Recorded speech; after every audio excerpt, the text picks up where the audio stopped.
In this video, I'm gonna teach you how to use United States of World Smash in Sakura Stand. It's a very easy process, so make sure to follow along. United States of World Smash is going to be part of the Deku moveset, so you will be able to do all of his moveset with combinations of the following keys: Q, E, R, T, Y, G, and H. For United States of World Smash specifically, all that you have to do is press Q and Z and hold. You will be able to hold these two buttons and you will see your character perform a lot of attacks. So usually you will shoot a lot of attacks into a dummy or another enemy, and you will finish this off with a big jump and explosion at the end. So all that you have to do is hold Q and Z, and you will be able to see the animation go off. This might consume some percentage of your HP, but regardless, all that you have to do is hold Q and Z while you are playing as Deku, and you will be able to see United States of World Smash go off.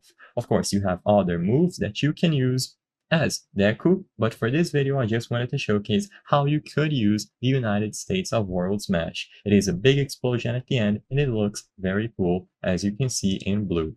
For the other ones, you will be able to press Q, E, R, T, Y, G, and H, and you can do stuff like Black Whip, Rain with U and R, Chain Whip with E and T, Q and E for Small Dash, Q and R for Air Force, Q and T for Large Dash, Q and H for Barrage, and then R, Y, or H for movement and flight with the release of gas. If you use every single button, you will be able to use one for all and do a lot of boosts, but for this video, all I wanted to showcase was United States of World Smash that you can use by holding Q and Z. I hope I was able to help you on how to use United States of World Smash in Sakura Stand. If this video helped you, please be sure to leave a like and subscribe for more very easy tips. Thank you for watching.